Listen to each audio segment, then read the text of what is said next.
Të nderuar miq, në këtë fundjavë, siç e kemi bërë tashmë tradit, do të bëjmë një përmbledhje të situatës globale, por me theks në trojet tona në Kosovë, në Shqipëri, për situatën e fundit me vëmendje kryesore. Në Prishtinë, Kosova, aty ku zhvillohen zgjedhjet e përgjithshme, pra të 7 qershorit. Gjitha këto çështje do t'i diskutojmë me mikun e emisionit ton tashmë, zotin Deriton Tali. Zoti Tali, përshëndetje dhe faleminderit.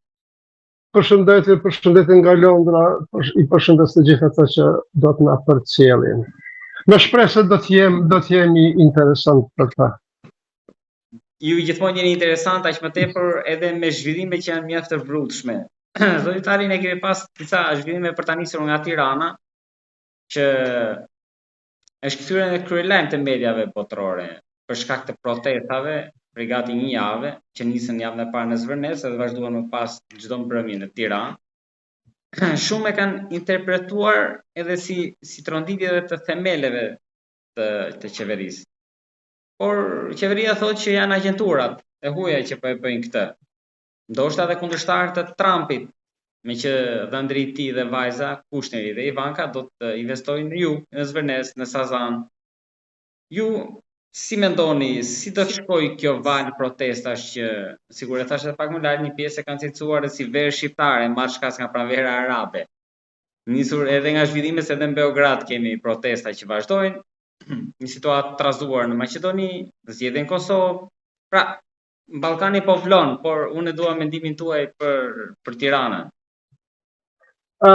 Sa I përket investimit në Sazan, aty po flasim për këto protesta. Në Zvërnes, më saktë.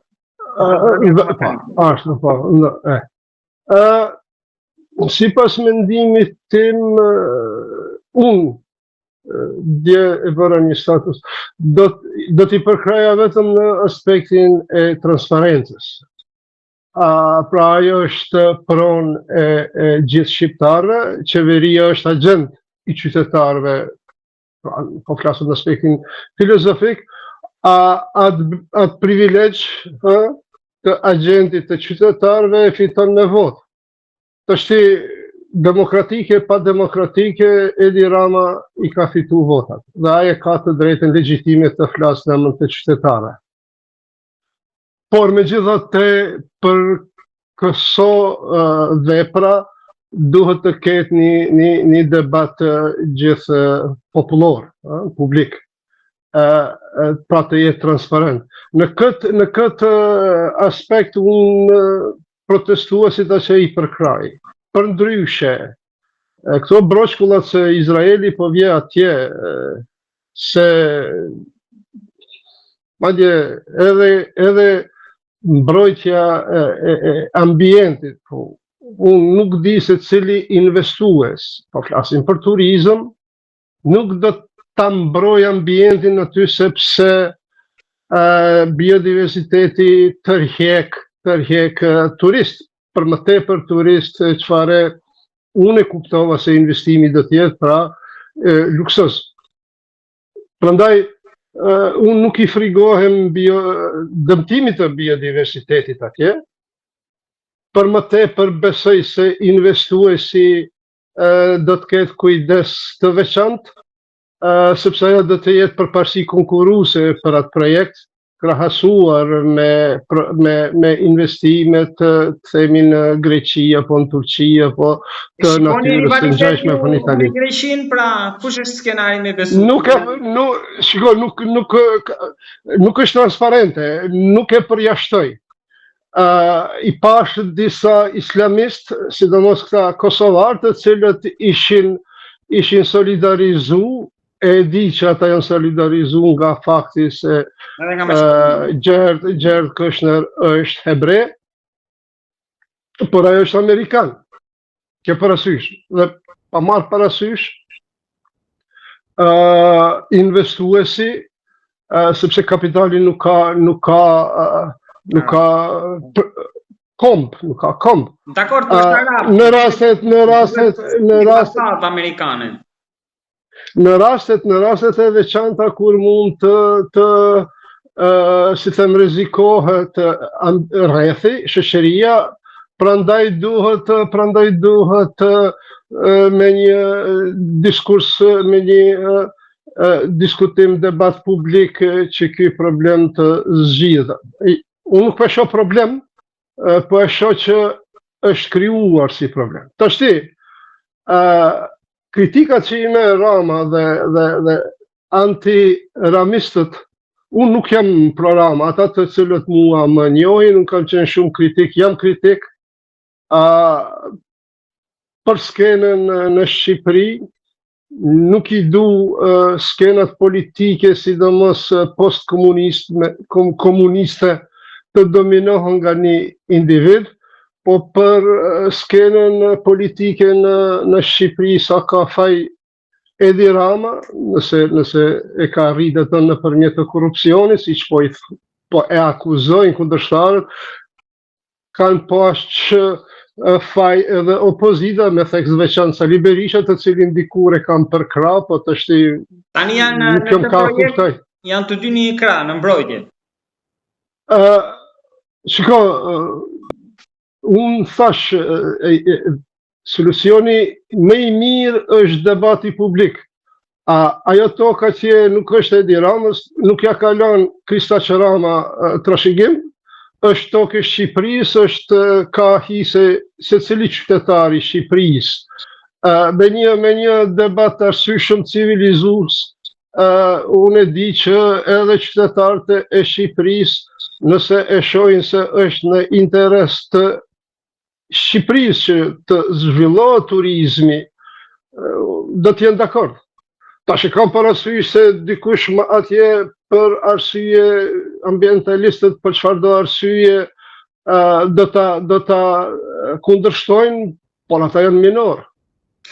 Shiko, Toni Bleri e pati para një jave një kritik për politikbërjen, strategjinë aktuale të qeverisë britanike në lidhje me ndotjen globale. Në lidhur me energjinë e fosileve dhe kësaj energjisë ripërtritshme, siç po i thuhet, apo me zero ndotje, e cila është shumë më shtrejt. Për këtë arsye dhe ka kohë që shpimet në detin e veriut, Britania i ka të thua shpezulluar, nuk ka lëshuar licenca për të bërë më shumë hulumtime. Gjërsa në ndotjen globale, ekonomia britanike merr pjesë 1%. Pra ndotësja më madhe është Kina, pastaj India, etj. To shtetet e zhvilluara por në zhvillim, manufakturat botërore, siç po ju refero. Tashti, cili është them kështu kontributi i Shqipërisë me atë ekonomi të cilën e ka në ndotjen globale. Nëse Britania ka 1%, me këtë ekonomi çfarë e ka, çfarë do ta ketë Shqipëria. Prandaj këto imitimet e perëndimit, unë jam dakord. Duhet ta shikojmë perëndimin, trendet e perëndimit, por marrjet copy-paste të trendeve pa shiku interesin ton, më duke naive. Mund të hiqet kushtin nga projekti e njëjta gjë siç ndodhi në Beograd pas protestave, apo nuk? Se kemi dhe zgjedhjet e mes mandatit atje, tani ky debat pothuajse ndër lajmet kryesore në Shtetet e Bashkuara, reagoi djali Bidenit, pra kemi po vinë zgjedhjet, do merren edhe me projektin në Shqipëri përballë asaj që kanë halle probleme atje? Po unë veç i pash disa media britanike, Independenti, që është anti-Trump, e që kishte shkruar një raportim lidhur me protestat në Shqipëri kundër këtij projektit. Natyrisht se demokratët do ta përdorin për këto zgjedhjet midterm, që siç u thuhet, për kongres atje. Kjo është shumë e kuptueshme. Jashtë kësaj, unë them se me një debat civilizues, ky projekt besoj se do të ecte, por me transparencë. Jo në stilin unë i solla e bëra këtë për Shqipërinë, ky kompleksi i Skënderbeut që i myti këta liderët tanë, mos thon kompleksi Napoleonit, po ju them kompleksi Skënderbeut, kjo lufta me histori. Kemi dëgjuar dhe Albin Kurti ka fillu, thot, jam lideri më i votuar në historinë e Kosovës.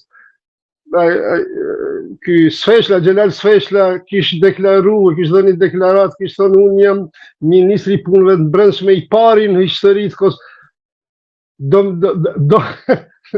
Ju kalu ato, e bën kalimin gradual dhe natyral në Kosovë, në një jemi, por si ky kompleksi Skënderbeut na i dërmoi këta liderët tanë, se cili më Skënderbeu se tjetri, se cili më figurë historike se tjetri.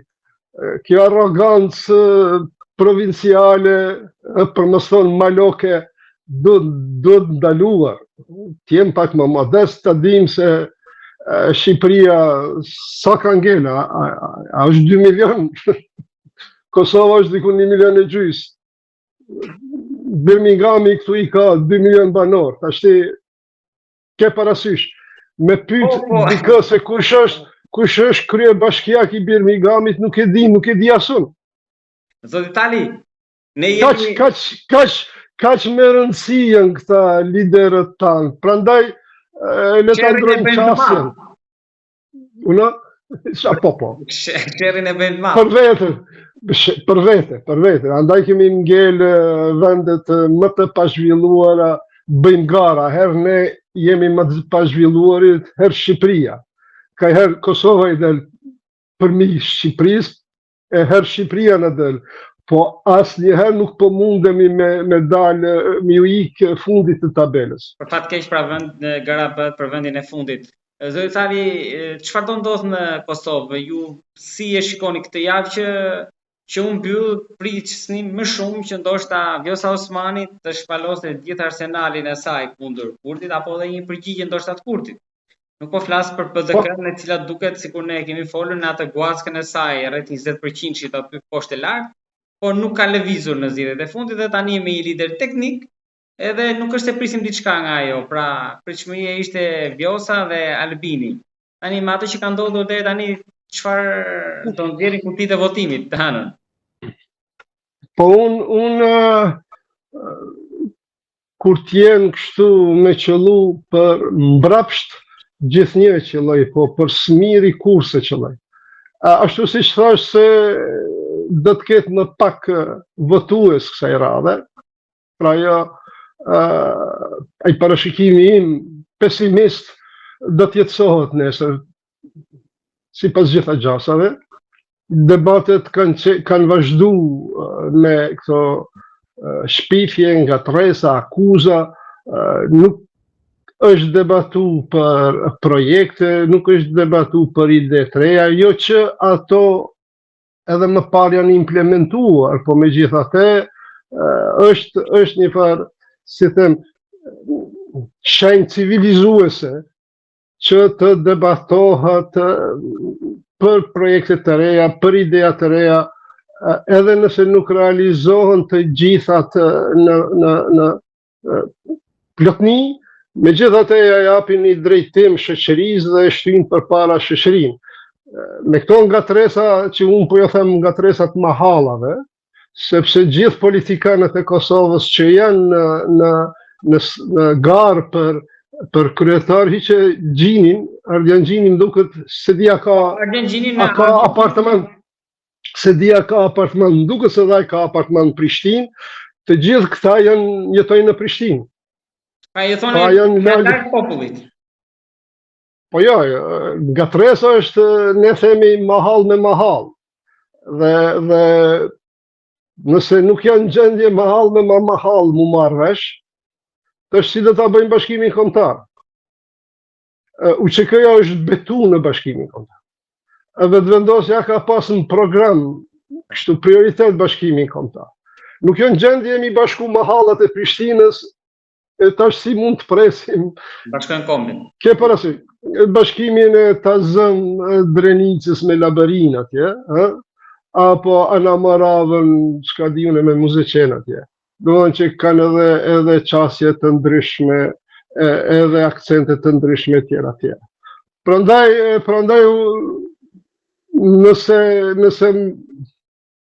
nëse sigurisht se do të shkojmë në zgjedhjet e radhës dikur ka fundi vjeshtës, mendoj se ky ishte kulmi i kësaj mënyre të politikë bërjes.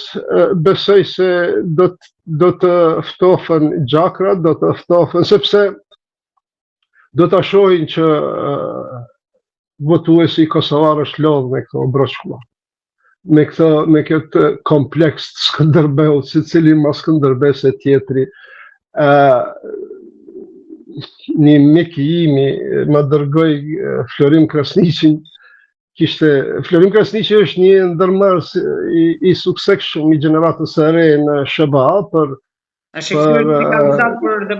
opinion ashtu, për opinionin e Shqipërisë mbas londineze, mbase nuk e njohin. Dhe ka qenë në vetëvendosje. Edhe gjatë luftës ka dhënë një kontribut të respektueshëm në UÇK, në organizimin e saj. Pra kemi të bëjmë me një, si them, patriot solid të Kosovës. Por intervistën, megjithëse kishte disa kritika kështu me substancë ndaj Albinit, sepse kanë qenë bashkëpunëtor të ngushtë, por pastaj fillon ndaj kompleksi Skënderbeut, une, sikur se di, edhe pse ai mbase ka pa kredit se ka bërë diçka me jetën e vet, krahasuar me të tjerë, por ato kritikat të cilat ishin me substancë binin nuj kur i vinte ajo personalja. Po kjo është edhe një kritik për Albinin, nuk është në rregull gjithë bashkëpunëtorët e tij, do Visa Rymeri, unë Visa Rymerin në vitin 2003 kam parë në Cannes. Cannes është organizata e parë e vetëvendosjes, aty kanë qenë aktivistë edhe unë. Aty ka tregu se ka jetu edhe në Londër, nga Londra nuk e njeh, po aty e kam parë, pra në vitin 2003 nëse s'gaboj, Visa Rymeri ka qenë aty edhe Xhelal Sveçla, këta tjerë nuk janë. Ka krejt janë arë dikush 2005, dikush 2006 në vetëvendosje. Po nuk është në rregull, kështë vetëm se rasti i Visa Rymerit, Florim Krasniqit, Dardan Molliqit, po patëm rastin edhe të këtij zotit Haki Abazi. Tash edhe Vjosa Osmanit, nuk është në rregull të gjithë ata të cilët dalin, po flas nga bashkëpunëtorët më të ngushtë, dalin si armiq. Edhe Albini do të ndryshojë. Po më thoshte para disa muajsh që nga vetëvendosja shqiptare tani është shtyr në vetëvendosja serbe. Ja, shiko, tash themeluesit e Kanit. Dakor, tash është albinosja, nuk ka të bëjë kurrë me vetëvendosjen, janë krejt disa figura tjera. Vetëvendosjes që unë e njoh, sikur Albini t'ja kishte propozu për presidentet Kosovës këtë zonjën Fatmire Kolçaku, doktoreshën, siç e tha, do të kishte rezistencë. Pra jo, se duhet ta them këtë se ka disa që e akuzojnë për origjinën e familjes atë zonjë. Kam kuptuar se nëna saj është serbe që s'ka lidhje ajo për gjë. Ngilan ka qenë një serbe martuar për shqiptar dhe ka qenë një zoj shumë nderuar. Tek e fundit Bogdan Bogdanovicin, Dimitrije Tucevicin, e shumë të tjerë kanë qenë serb. Dhe babai kishte punuar në Udbë, këtu kam edhe unë problem, po sidoqë të jetë, jashtë kësaj, zonja Fatmire është qësaj sa deputete. Unë nuk e di që ka bërë diçka. Tash, nëse qenka e denjt, doktoresha, si që zgjati, Fatmire mu bë presidente, pse se ke bë ministre të shëndetësisë. Sidomos atëherë kur Arben Vitia doli për kandidat për kryetar të Prishtinës, e që bënte BFE se nuk kthehet më ministër. Edhe ati mi arrujt dignitetin, fjallën ven me qu, edhe kjo mos i qenë ka doktoresha Fatmire aq e zoja. Prandaj thënë se nuk është vetëvendosi kjo është albinosi. Keni në mendje një rezultat si mund të dalë me parafërsi një përqindje të caktuar? Pra Albini do jetë më lart apo më poshtë? Nëse Albini arrin mi rujt votues, këtë do më thënë i ka pas herën e fundit 487.000 vota, ashtu diçka. 51%. Përqindja nuk është me rëndësi në këtë rast. Po flas për atë që duhet ta them. Pra, nëse arrin ti ruaj këta votues, pa marrë parasysh sa përqindje do shkoj, është shumë sukses i madh. Dhe gjitha partitë duhet të respektojnë këtë, se qytetarët e Kosovës e duan Albinin dhe këtu s'kem shka diskutojnë, kjo është demokracia, na pëlqej. Nëse mund të arrit numrin e votuesve, ajo do të jetë edhe një si thuhet epoka Albinit, edhe këtu do të pajtohen të gjithë. Unë nuk jam kundërshtar i Albinit, unë akoma jam vetëvendosje, edhe kur kam qenë kështu, kam qenë, si thojnë anglisht, outspoken, e kam thënë atë që e kam mendu, i ka pëlqy dikujt, apo si ka pëlqy është çështje tjetër. Por gjithçka që në aspektin e përqindjes, të supozojmë se do të ndodhë ai parashikimi im, pra nuk do të dalin në votim kosovarët, jo si herën e fundit. Dhe ruan përqindjen 51%, përsëri është suksesfull. Për mua është sukses duke pasur parasysh ambientin që është krijuar, jo tërësisht me fajin Albinit, por edhe ai nuk ka arrit si lideri më i votuar që ti ul gjakrat, se ati ka takuaja, jo mi dhez më shumë. Pra, Ibrahim Rugova i ndjeri i ul të gjakrat. Pra, është koha që t'ulen gjakrat që s'kem nevojë edhe më shumë u acaru, mjaftueshëm jemi acaru, e këtë sikur nuk e bëri Albini, edhe ky është faji Albinit, por është faji edhe shumë i madh edhe i opozitës, të cilët nuk e respektuan verdiktin e dhjetorit të kaluar, filluan atje, dini atë metaforën e kalit ngordhur, kur është një metaforë britanikët e përdorin shpesh, kur nuk merresh me esencën e problemit, po merresh me efektet anësore. Pra është ajo kur i gordh kali bujkut dhe ai fillon ta krejt, ato zbukurime t'ja vë, t'i jep sheqer, t'ja ndroj patkojt, t'ja ndroj atë samarin, shalën, një më të bukur e tjera, të gjitha i bën, veç nuk e pranon faktin se kali ka ngorë. Pra edhe këta, nuk e bënin pyetjen pse Mërgata po e voton Albinin, po filluan atje me këta janë anti-UÇK, shikoni me qenë Mërgata anti-UÇK nuk do të kishte UÇK. Mërgata kam pajtë UÇK. Po t'ishte, pastaj kanë inovu, e kanë farku edhe një budallallëk, racizmin ndaj Drenicës, edhe këtë hajvanllëk e përdornin si argument pse po fiton Albini. Pra, nuk merreshin me çështjen se pse po fiton. Çka jemi t'i bëna diçka keq që votuesit atë po votojnë. Edhe e din, po nëse nuk e din, ka shumë analistë të sinqertë të cilët i bëjnë atë analizë dhe ju tregojnë. Pra, për t'i ra shkurt kësaj mesele, unë them se nuk do të ketë votim të shumt, këtu do të përfitojnë opozita, sepse mund kujtohet kur isha në KR në vitin 2007 për shkak se përqindja e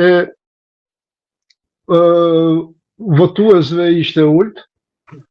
Ne dikun i patëm dikun 70.000 e diçka vota dhe përqindja ishte 13%, aty 12 pikë diçka %.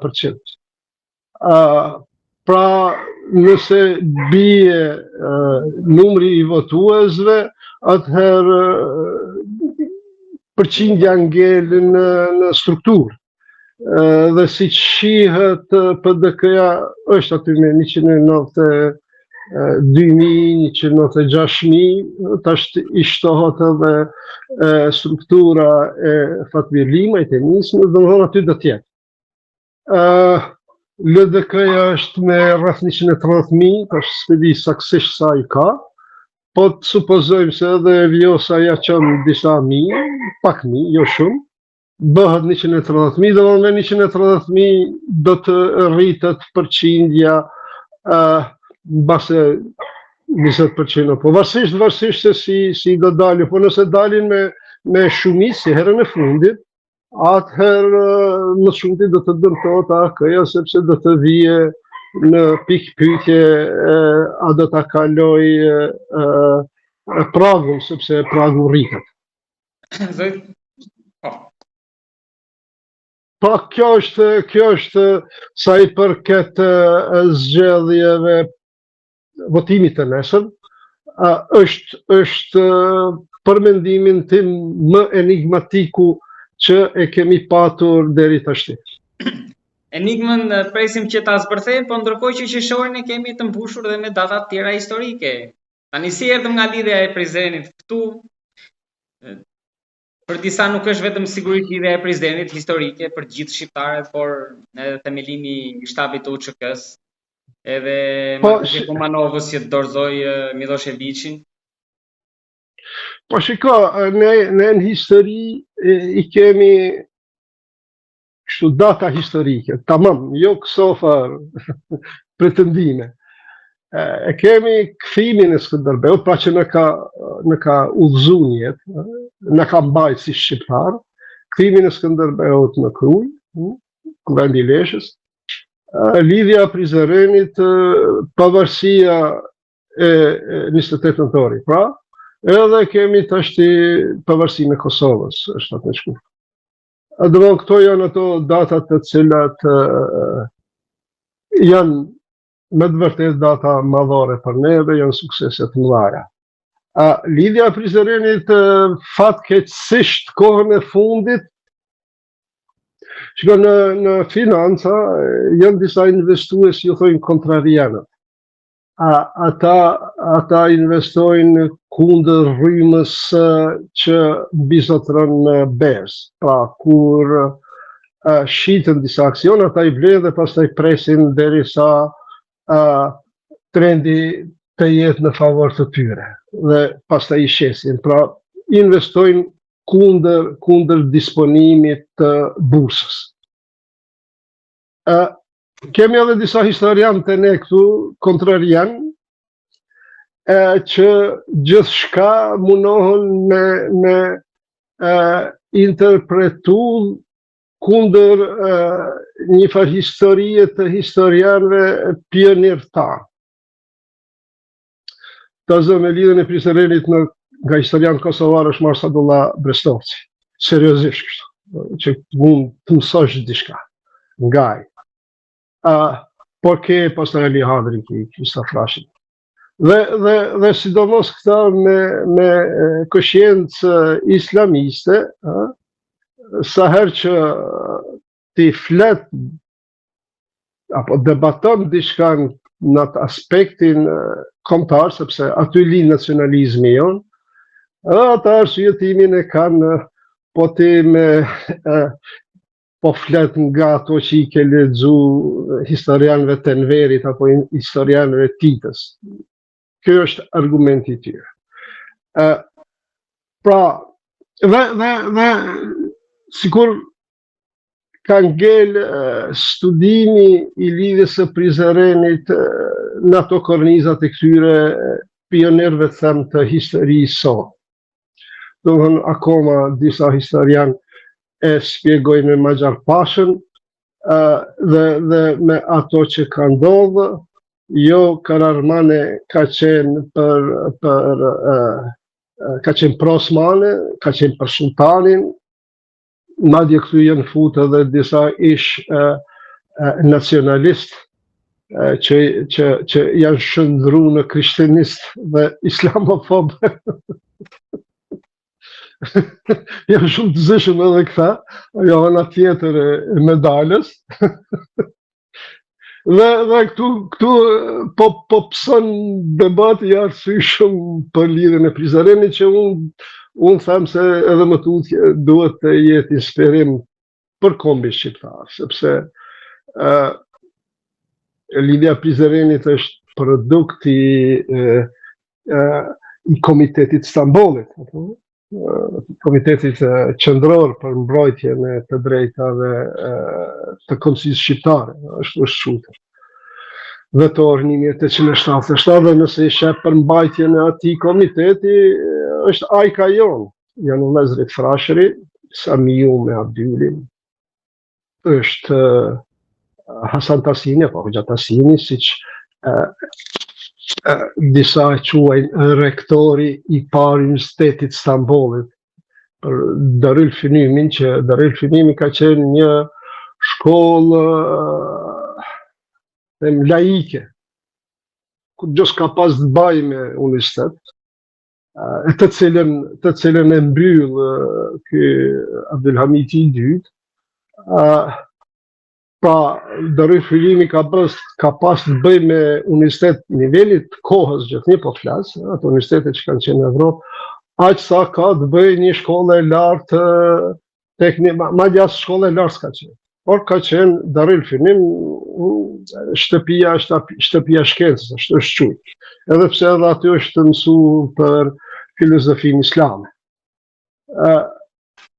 Këtë thash për ta ndalë këtë farë.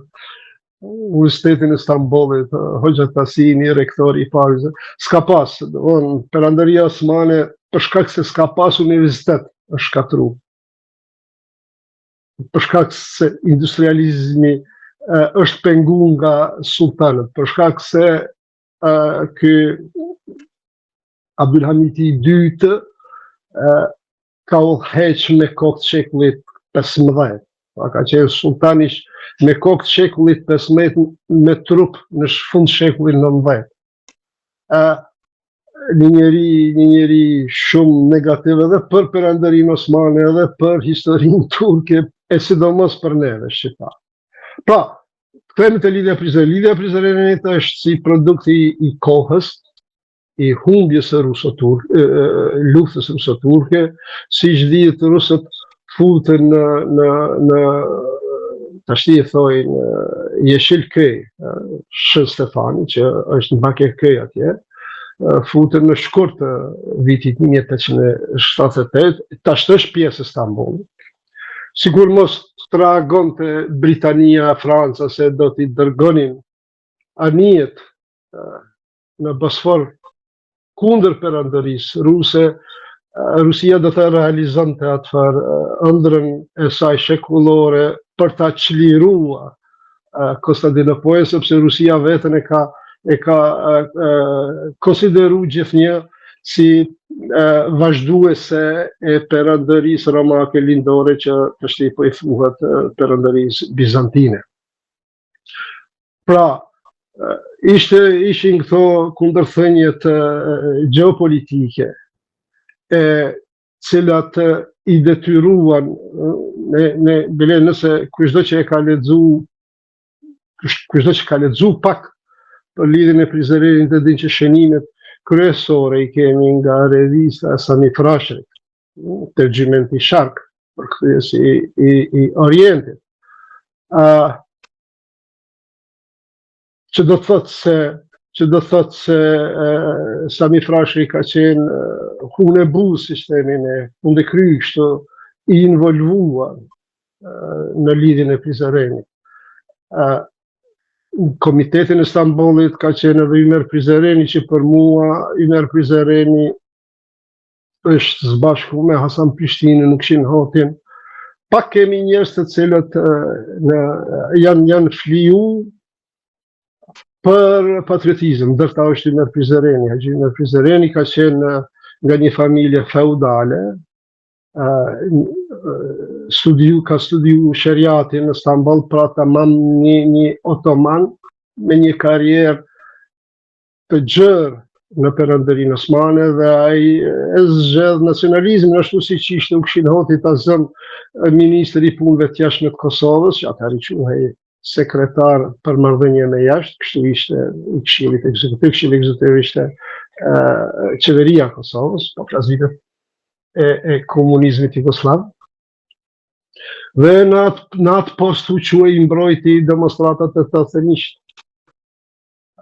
që shumë ma letë e ka patur mi u bashku valës nacionaliste sërbe, unë i them raciste, jo nacionaliste,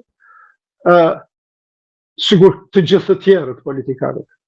Po ja, pra duke edhe patur një karrierë të bujshme në Jugosllavinë e Titës, doli në përkraje të studentëve, pra apo Hasan Prishtina i cili e shkriu gjithë pasurinë e tij. Edhe Imer Prizreni apo Haxhi Imer Prizreni është i tillë. Në xhaminë e tij u mbajt lidhja Prizrenit, pastaj ju dash të ikë fillimisht në malsinë e Gjakovës, në Krasniqet, pastaj në Lçin. Dhe një ditë kështu kur kthehet nga falja e namazit të drekës, fillon të vjell, vner dhe vdes, domethënë helmohet nga agjentët Osman. Paraprakisht familja i sinqeroset në Selanik. Pra, pak kemi kësi njerëz, këta e kanë urrëheq lidhjen e Prizrenit. Disa në otoman dhe disa, po them, ish marksist-leninist, ju pengon se pse, sidomos në Karaxhmane, se për këtë talimatin dhe këtë Nizamin, apo kanunin e ri, nuk me sakt nuk i kanë lexuar, po ju pengon pse në pikën e parë atje shkruan se nuk njohim autoritet tjetër po sultanit, shariatin e kemi, ligj, bazamente tjera. Po flasim me Perandërinë Osmane. Lidhja Prizreni nuk ka qenë kundër Perandërisë Osmane per se, dhe këtu është ajo mrekullia, dhe këtu është ai krimi të cilin e ka bërë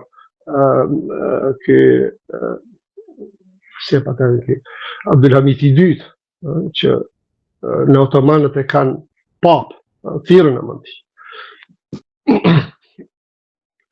Sepse edhe demonstratat e 68-ës në Kosovë, edhe demonstratat e 89-shit kanë qenë për Jugosllavinë komuniste. Nuk, çfarë t'ju themi, kanë qenë demonstrata e pro-jugoslave, sepse është kërku barazia në brenda Jugosllavisë, sepse është kërku Republike Shtatë komuniste brenda Jugosllavisë, si t'i quajnë këto demonstratë. Nëse lidhjen e Prizrenit pra Karaxhmanën nuk janë gjendje të lexojnë brenda rreshtave, atëherë si t'i quajnë edhe këto demonstratat, kjo pyetje ja drejtojnë marksist-leninistëve, sidomos të Jugosllavisë, që po thirrën se kanë qenë organizues të atyre demonstratave, që realisht mbrapa atyre demonstratave ishin rinia studentore e pa organizuar, sidomos e të thënisht. Pra, kjo është në pika të shkurta për lidhjen e Prizrenit. Lidhja Prizrenit që të bënit një panoram ashtu sikur ju e mendoni, sepse keni lexuar dhe studiuar në disa këndvështrime edhe panoramën e bët plot duke kapur në disa anë, dhe me shpresën që këto figura nuk do t'i harrojnë brezat në vazhdim. Shpresoj, jo, nuk do t'japën, sepse ta kontributi i tyre kanë bë që ne të jemi akoma shqiptar. Zoti Tali do ta Ke parasysh janë i vreto ishte në komitetin e Stambollit, ishte Vaso Pasha, domethënë nuk ishte një fetare, ishte gjithë kombëtare. Te shqiptarit më mirë se ka thënë shqiptaria, kështu që. Po ashtu, Vaso Pasha. Të lutem për ta mbyllur, siç e kemi edhe traditë në bisedat tona, çfarë po ndodh në situatën tërësi në botë, në gjeopolitike, lindja e mesme, sërish nuk kemi marrëveshje aty, Rusia prap në për këto pikat e nxehta. Po Irani unë e diskutuam javën e fundit, s'kam shka shtoj, ata do të tentojnë që ta zgjasin këtë situatë anë pushimit, por jo me zgjidhje, sepse sa më shumë që të zgjatet kundërshtar. Ngushtohet laku drejt Trumpit, jo drejt. Ashtu, Trumpit, po. Si thuhet, ja kanë gjetë momentin Trumpit edhe tashti ata sillen konform saj. Në Rusi, Ukraina është dita ditës ka shënën suksese, tashti që përmbahet ky samiti ekonomik atje në Shën Petersburg, kanë prirtu disa drona atje, nuk do të përkundër marrëveshjes që patën për atë paradën e ditës fitores në luftën e dytë botërore, ku Ukraina ju garantoi se mundi ta bani atë paradën e nuk do t'ju gjujmë, nuk do t'ju ngucin. Lirisht bane. Kjo është ai cinizmi që po sillet në këto çarqe diplomatike. Pra Rusia ka ardhur në atë deregje ku duhet me marrë leje apo duhet me qenë kujdesme çfarë mendon apo çfarë do të bëj Ukraina për të vepruar ata diçka. Lufta me drona po vazhdon, domethënë bombardimet e rafinerive, gjithat fitim që mund ta kishte Rusia për shkak të krizës gjirit persik, këta janë ka ja shembin me këto bombardimet. Domethënë, kjo kriza iraniane realisht de facto nuk është ka përfiton Rusia nga kjo krizë, për shkak të bombardimeve të vazhdueshme që i bëhet atje. Në aspektin ekonomik është para kolapsit, po ashtu edhe për shkak se në front ishte një shifër dikun në BBC e publikuar, nëse s'gaboj është mesatarisht 1200 ushtar rus vriten në frontin e Ukrainës. Sjellja Putinit disa që e krahasojnë me Stalinin, që nuk është as hija ati, sepse Stalini nuk do ta është rasti në atë djalin e ti Jakovin, djalin e madh, kur Hitleri ja zë rob dhe pastaj e kupton se është djali i Stalinit nëpërmjet spionazhit, i çon fjalën për disa general të cilët i kishte zënë rob armata kuqe në Stalingrad për mi ndru. Stalini përgjegja është nuk e ndroi generalin me një oficer më tult. Jakovin, se s'gaboj, është pushkatu në 143, kështu thuhet. Apo rasti i djalit tjetër, Vasilit, ai kur bën tenton të bëjë vetvrasje, por i dridhen dora dhe e plagos vetën. Reagimi i Stalinit thotë bërllok, kazan, edhe vetvrasje si në gjendje me ba. Su me qëllan vetën, kur gjatë puna jote. Gjërsa vajza Putinit jeton në Paris. Herë në Paris e herë në Amsterdam, në këto hotelet lukse.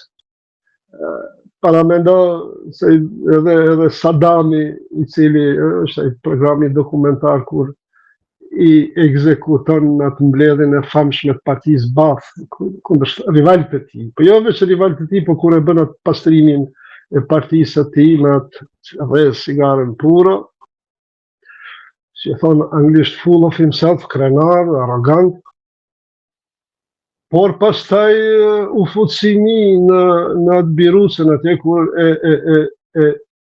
zunën ishte me njek, dhe pastaj në atë gjykimin atje filloi të kallëzoj broçkull atje, je islami, jo. Para me në Stalinin në pas. A kish leju vetën në zonë ashtu, në mshef si mi, apo Hitleri, edhe me Hitlerin i krasë. Është ajo Goebbelsi kur i thot Hitlerit që martohet me Ava Braun, me dashnore e tij për shkak të ngritjes së imazhit si njeri familjar. Ai thot jo, se lideri nuk duhet mu martu, nuk duhet me kriju familje, se pastaj familja vjen në rendin e parë, bëhet prioritet. E jo atë dheu, lideri duhet të shërbej vetëm sa atë dheu. Po marë parasysh pra që këta kanë qenë kriminele, gjithë ato zezat që i kanë bërë, po kanë qenë original, kanë qenë 24 karat. Këta janë imitues. Putini, i cili të shti ka bën një ushtri dhe vetën atje të truprojeve, dhe i ka reduktu daljet në publik në maksimum, e parasysh, por i vërat të gjithë oligarkët që vetë i ka kriju, prej Berezinskit atje, e deri te Prigozhini këti fundi. Pra,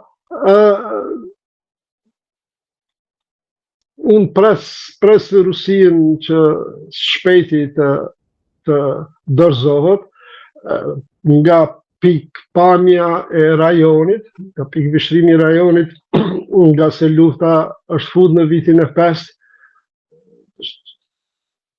që parasysh atje vritën njerëz, po sado që të zgjatë edhe më shumë, është në favor sidomos të Kosovës, po edhe të rajonit, sepse edhe Serbia do të çlirohet nga kompleksi rus, e që do të jetë në interes të krejt rajonit, për të europianizu rajonit, them kështu, por në momentin kur do të bie Putini, ai do të bie ose me vrasje ose me grushtet, në rastin më të mirë me vdekje natyrale, se edhe ashtu i ka vënë disa vjet. Rusia do të ballafaqohet me probleme të cilat kjo luftë ja ka shkaktuar. Qoftë në aspektin e resursit njerëzor, gjithë ata janë mbi 1.200.000 viktima, dikun 400.000 të vrarë, të tjerë janë të plagosur seriozisht. Dikush duhet të merret me ta. E kështu, po ajo do të jetë, po them, për Kosovën sigurisht mirë, sepse sikur Rusia e Jelcinit ishte sikur Rusia Putinit e vitit 2010, nuk do të kishte bombardime. Prandaj Rusia do të sillet në atë deregje që Kosova të fitoj disa njohje të domosdoshme për t'u anëtarësuar në KB dhe zgjidh problemin e ekzistencës së shtetit. Ndërkohë që deri atëherë në të ardhmen më të afërt në bisedën tonë javën tjetër, shpresojmë që të jetë zgjidhur të paktën ose të jetë futur në hulli për të zgjidhur kriza politike. Aty kemi një qeveri të qartë, ndoshta me shpresën për të pasur edhe presidentin e ri të Kosovës për të kapërcyer atë skenar që ju thatë që shikoni zgjedhjen e vjeshtër. Zoti Tali, unë falenderoj shumë. Siç themin edhe prej gojës tonë dhe në vesh Zotit. Ishte kënaqësi. Përshëndetje gjithë. Faleminderit shumë.